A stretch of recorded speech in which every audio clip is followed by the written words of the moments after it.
एक घर में 3 भाई और एक बहन थी, बड़ा और छोटा। पढ़ने में बहुत तेज थे। उनके माँ बाप उन चारों से बेहद प्यार करते थे, मगर मंझले बेटे से थोड़ा परेशान से थे।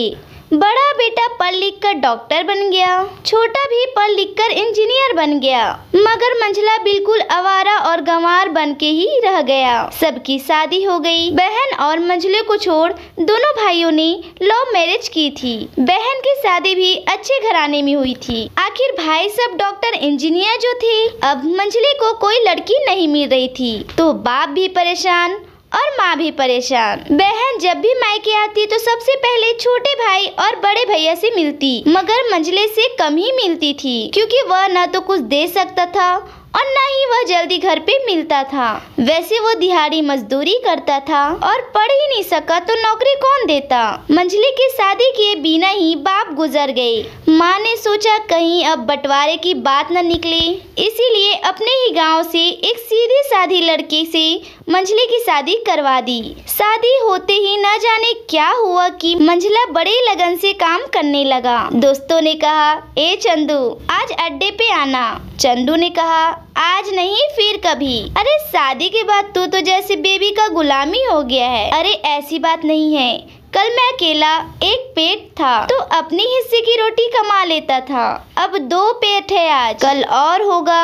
घर वाले नालायक कहते हैं मेरे लिए चलता है, पर मेरी पत्नी मुझे कभी नालायक कहे तो मेरी मर्दांगी पर एक भद्दी गाली है, क्योंकि एक पत्नी के लिए उसका पति, उसका घमंड, उसका इज्जत और उम्मीद होता है। उसके घर वाले ने भी तो मुझ पर भरोसा करके ही तो अपनी बेटी दी होगी, तो फिर मैं उनका भरोसा कैसे तोड़ सकता हूँ। कॉलेज में नौकरी की डिग्री मिलती है और ऐसे संस्कार माँ बाप से मिलते हैं। इधर घर पे बड़ा और छोटा भाई और उनकी पत्नियां मिलकर आपस में फैसला करते हैं कि जायदाद का बंटवारा हो जाए, क्योंकि हम दोनों लाखों कमाते हैं, मगर मंझला जो है वो ना के बराबर कमाता है। ऐसा नहीं होगा। माँ के लाख मना करने के बाद भी बंटवारे की तारीख तय होती है। बहन भी आ जाती है, मगर चंदू जो है वो काम पे निकलने के लिए बाहर आता है। उसके दोनों भाई उसको पकड़कर भीतर लाकर बोलते हैं कि आज तो रुक जा, बंटवारा कर ही लेते हैं।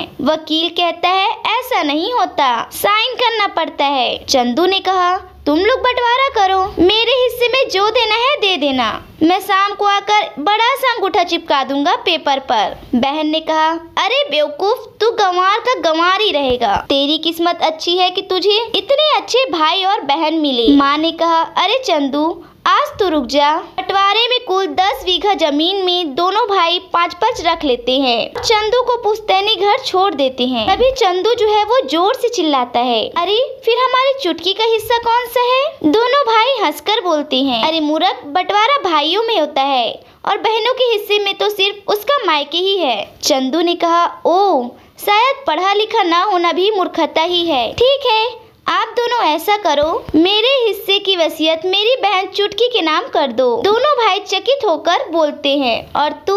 चंदू माँ की ओर देख के मुस्कुरा के बोलता है, मेरे हिस्से में माँ है ना। फिर अपनी बीवी की ओर देखकर बोलता है मुस्कुराकर, क्यों चंदूनी जी, क्या मैंने गलत कहा। चंदूनी जी अपनी सास से लिपट कर कहती है, इससे बड़ी वसीयत क्या होगी मेरे लिए कि मुझे माँ जैसी सासू मिली और बाप जैसा ख्याल रखने वाला पति। बस यही शब्द थे जिसने बंटवारे को सन्नाटा में बदल दिया। बहन दौड़कर अपने गंवार भैया से गले लगकर रोते हुए कहती है, माफ कर दो भैया मुझे, क्योंकि मैं समझ ही ना सकी आपको। चंदू ने कहा, इस घर में तेरा भी उतना ही अधिकार है जितना हम सभी का। बहुओं को जलाने की हिम्मत किसी में नहीं होती, मगर फिर भी जलाई जाती हैं, क्योंकि शादी के बाद हर भाई हर बाप उसे पराया समझने लगते हैं। मगर मेरे लिए तुम सब बहुत अजीज हो, चाहे पास रहो या दूर। माँ का चुनाव इसलिए किया ताकि तुम सब हमेशा मुझे याद आओ, क्योंकि ये वही कोख है जहाँ पर हमने साथ साथ 9-9 महीने गुजारे